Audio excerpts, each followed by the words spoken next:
A hidden code in DaVinci's Last Supper was just cracked by AI, and what it found beneath the paint is the kind of thing that should not exist. No other artist in the Renaissance really showed that much interest in the natural world and the surrounding world. For 5 centuries, this mural has been studied, scanned, restored, and photographed down to the molecule.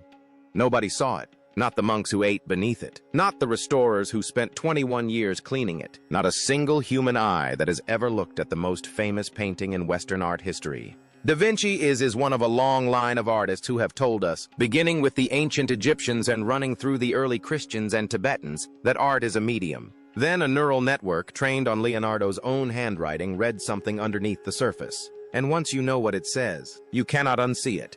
Hidden thoughts. Leonardo da Vinci did not trust the world with what was inside his head. That is not a dramatic statement. It is documented fact. Thousands of surviving pages from his personal notebooks are written in mirror script, backward handwriting that can only be read when held up to a reflection. Scholars have argued for centuries about why. Some say it was convenience for a left-handed man who did not want to smudge his ink. Others say something deeper was going on. Here's the catch. His notebooks were not just reversed. They were layered with invented shorthand, coded abbreviations, and geometric drawings so cryptic that researchers still decoding them 5 centuries later. This was a man who buried ideas the way other people locked doors, and he had every reason to. Leonardo lived in an era when the Catholic Church held near absolute authority over knowledge. Independent thinking that questioned scripture could kill you. Galileo would later be placed under house arrest for suggesting the earth moved around the sun. Giordano Bruno would be burned alive for proposing similar ideas. And Leonardo, already whispered about for his unconventional lifestyle and his relentless obsession with how the world actually worked, knew exactly what the cost was of saying the wrong thing out loud. So, he did not say it out loud. He painted it. And whatever he painted was meant to stay hidden until a mind not yet born came looking for it. The technique. When Leonardo began work on the Last Supper in 1495 at Santa Maria delle Grazie in Milan, he made a decision that baffled his contemporaries. Instead of using buon fresco, the standard technique of applying pigment onto wet plaster so the paint bonds permanently into the wall, he invented his own method. He mixed oil and tempera and applied it to dry plaster. The result was richer colors and finer detail. But the paint started deteriorating almost immediately. Within decades, the mural was already flaking off the wall. For centuries, art historians dismissed this as one of Leonardo's rare failures. But here's where it gets strange. What almost nobody points out is that his unusual technique accidentally created something a traditional fresco never could. Layers. Multiple distinct physical layers of paint stacked on top of each other, where markings on a lower surface would be completely invisible from above. A message written into the plaster, then painted over, would be hidden not just from casual viewers, but from every restorer, every scholar, every X-ray technician working with older equipment. Think about the logic of it. If you wanted to write something that could get you killed if anyone saw it, but you also wanted it to survive long enough for someone eventually to read it, you would need 2 things: a surface nobody would think to scrape, and a method of hiding the text that would not show up under any tool that existed in your lifetime. Leonardo's technique, whether by design or accident, delivered both. For 5 centuries, the mural sat on that refectory wall. Monks ate beneath it. Napoleonic soldiers used the room as a stable. In August of 1943, Allied bombs leveled the cloister around it, and only a protective scaffolding of sandbags kept the mural from being obliterated entirely. Through all those eyes and all those instruments, nobody found what was underneath. It would take a machine to finally see what Leonardo had hidden. Noise or signal? Let's be honest about what the science supports, because that matters. The Last Supper has been the target of serious scientific imaging since the late 20th century. During the landmark restoration led by Pinin Brambilla Barcelon between 1978 and 1999, a painstaking 21-year effort. Advanced imaging techniques, including infrared reflectography and X-ray analysis, were used to peel back the visible surface. Those scans revealed Leonardo's original underdrawings, the changes he made during composition, and details hidden beneath centuries of grime and heavy-handed earlier restorations. More recently, a 2007 digitization effort captured the mural at 16 billion pixels, making it possible to study the painting at a level of detail Leonardo himself never could have imagined. What is happening in labs like Rossi's is the next logical step. Feeding those existing high-resolution scans into modern AI pattern recognition, systems trained specifically on Leonardo's mirror script and his coded notebook vocabulary, not inventing the imaging, applying new eyes to data already on hand. The technology is operational. The only missing piece until now has been the neural network capable of distinguishing intentional script from 5 centuries of plaster damage. That is the piece Rossi's lab built. And on day 19 of feeding that system hyperspectral data from the mural, the numbers on her monitor stopped behaving the way noise behaves. Day 19. For the first 2 weeks, the system produces nothing remarkable. Imaging artifacts, plaster degradation patterns, background noise. Rossi drinks too much coffee and sleeps on the cot in the corner of the lab more nights than she sleeps at home. She is starting to wonder, quietly, whether 8 years of defending this methodology has been a slow walk toward a very expensive dead end. Then on day 19, the system flags an anomaly. A cluster of faint markings in a section of wall directly behind Jesus. The same dark patch she had been staring at for weeks, convinced there was something there, but unable to prove it. Not brushstrokes, not plaster cracks, something else entirely. The AI tags the markings with a 67% probability of being intentional script rather than random deterioration. That number flashes red on her monitor. 67% not conclusive, but enough to start a very loud argument. Rossi picks up her phone and calls Marco Ferretti. The argument. Ferretti, the team's senior imaging specialist, arrives at the Florence lab before dawn. He takes one look at the flagged area and crosses his arms. Efflorescence, he says flatly. Mineral deposits leaching through the plaster. He has seen it 100 times in degraded frescoes across Italy. It means nothing. Rossi disagrees. She pulls up a comparison on the split screen. The flagged markings alongside a sample of Leonardo's mirror script from the Codex Arundel.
The curved patterns are uncomfortably similar. The spacing between the marks is too regular. Efflorescence does not form consistent letter spacing, she tells him, and it does not repeat at predictable intervals across separate sections of a wall. Ferretti does not budge. 500-year-old paint does not preserve hidden messages. We are seeing what we want to see. This is confirmation bias dressed up as data. The exchange gets heated. A junior researcher quietly slips out of the room. The team splits right down the middle. Half believe they are chasing ghosts in degraded plaster. Half think they might be standing at the edge of the most significant art discovery in 100 years. By 3:0 a.m., the lab has emptied out. Rossi is alone. She pulls up a second scan from a different section of the wall. 1. The AI has not yet flagged, and starts feeding it into the network by hand. Her coffee has gone cold. The 2016 rejection letter is still pinned above her desk, where it has lived for 8 years. She does not look at it. She does not need to. The monitor refreshes. A new confidence score begins to resolve. If this is hitting you the way it hit the people in that lab, subscribe now, because what the AI resolves over the next 72 hours is where this stops being a data anomaly. That is the chapter where this stops being science and starts being something closer to a message in a bottle 5 centuries late, addressed to someone, and the AI is still scoring. Confidence climbs the following 72 hours. The neural network processes additional sections of the mural. Individual letter forms begin resolving on the screen, reversed characters consistent with Leonardo's mirror script. The system cross-references them against his known handwriting samples from the Codex Arundel, and the match rate keeps rising. Isolated words start emerging from the visual noise. Ombra, shadow, verita, truth, tradimento, betrayal. Ferretti stops arguing. He does not announce that he is convinced. He just goes quiet. And that silence, coming from the loudest skeptic in the room, tells Rossi everything she needs to know. They are not looking at mineral deposits. They are looking at Leonardo's handwriting, hidden beneath the most famous painting on Earth. And the AI has only finished scanning 12% of the surface, the spiral.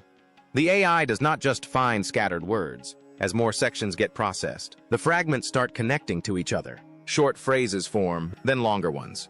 And they are not placed randomly on the wall. The system detects a structural pattern, a spiral originating at Jesus' right hand and expanding outward, passing across each disciple in sequence. The placement follows proportions consistent with the golden ratio, a mathematical principle Leonardo was famously obsessed with and embedded throughout his compositions. The words are not just hidden in the painting.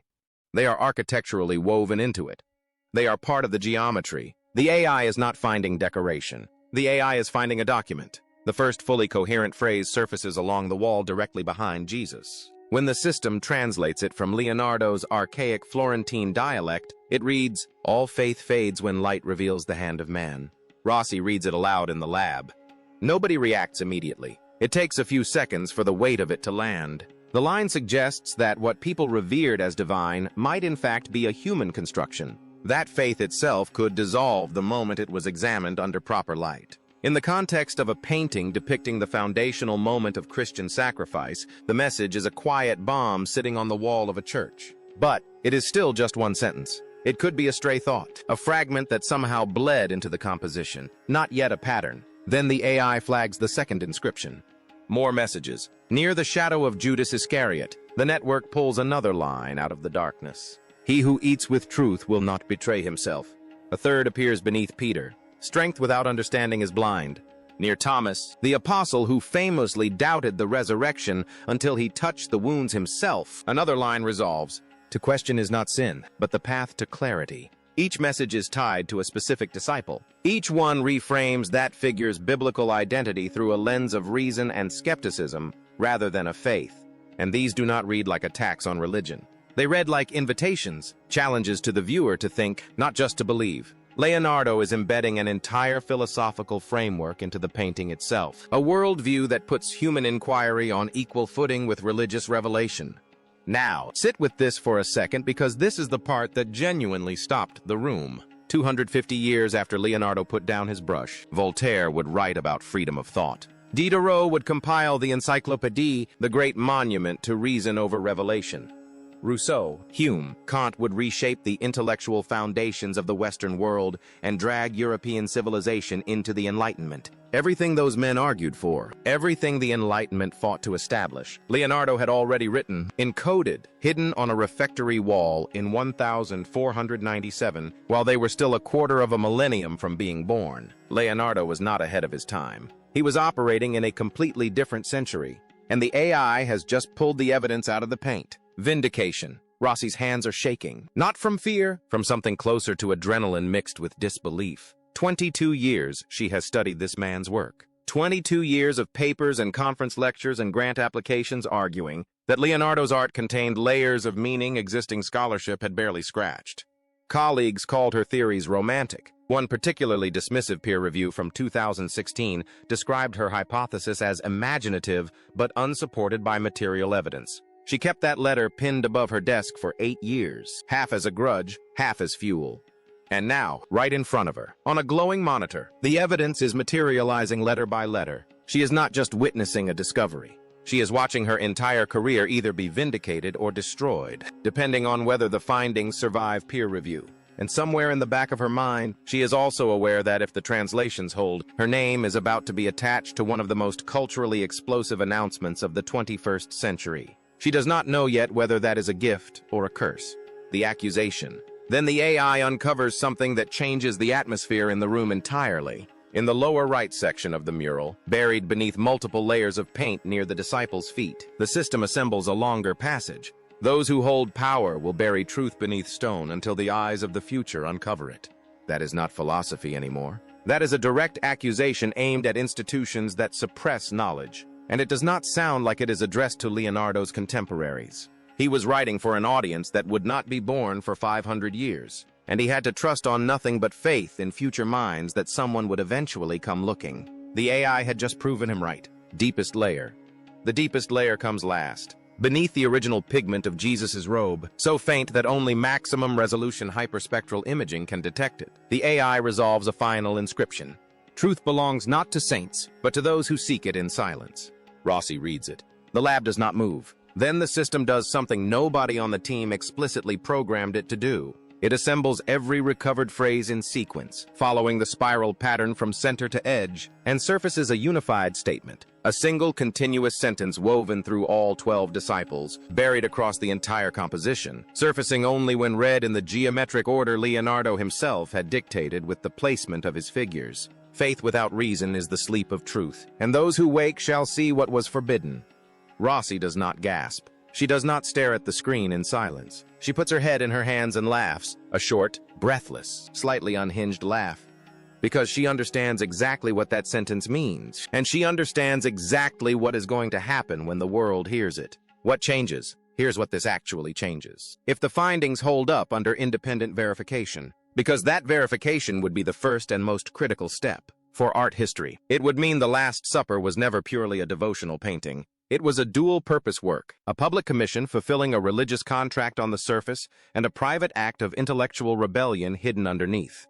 That reframes not just this painting, but potentially every major Leonardo work. If he hid text here, did he hide it in the Mona Lisa? In the Virgin of the Rocks? In the unfinished Adoration of the Magi? Every Leonardo canvas in every museum on Earth would need to be rescanned. For religious scholarship, it would mean that one of Christianity's most iconic artistic representations, the image billions of people associate with Jesus's final hours before the crucifixion, the Last Supper might not be the exception. It might be the first crack in a wall we did not know existed. The reaction. When the findings go public, first through a leaked preprint, then through a wave of international media coverage, the reaction is exactly as chaotic as Rossi predicted. Professor James Whitfield, a Renaissance historian at Cambridge, appears on the BBC within 48 hours. Sitting in the studio in a rumpled jacket that suggests he has been pulled in without much notice, he calls the discovery the most significant reinterpretation of a major artwork since X-ray analysis revealed Picasso's hidden paintings.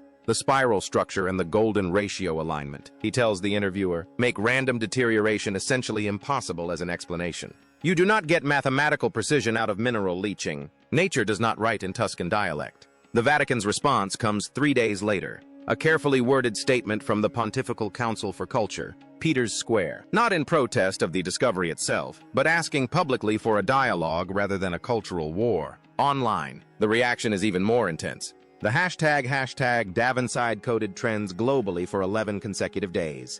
Conspiracy theorists claim the messages prove Leonardo was part of a secret society. Atheist commentators seize on the findings as evidence that history's greatest minds always doubted organized religion. Religious commentators fire back that a speculative AI reading of degraded plaster is being treated as gospel, which they point out is deeply ironic. Art forums light up with amateur translations, most of them wrong. For one strange week, the most discussed cultural topic on Earth is a 500-year-old painting in a church refectory in northern Italy.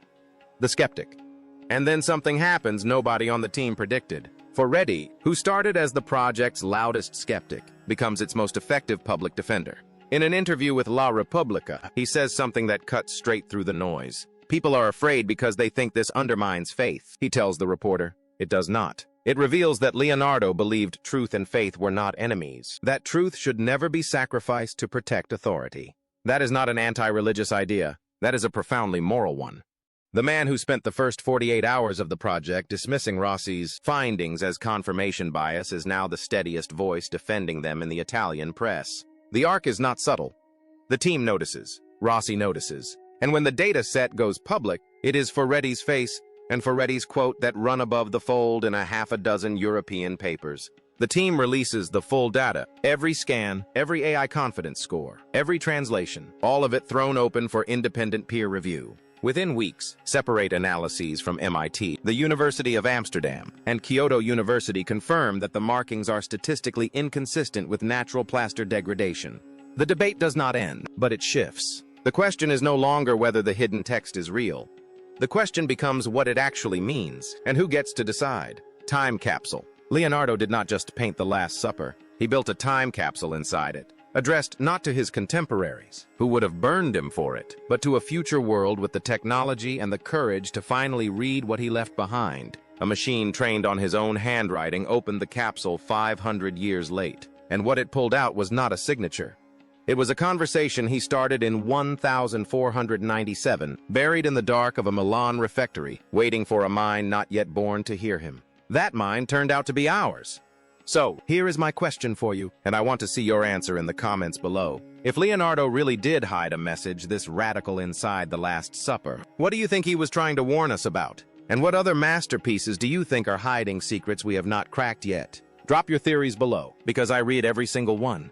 And if this video rewired something in your brain, hit that subscribe button and ring the bell, because we are just getting started pulling back the curtain on what history has been quietly hiding from us.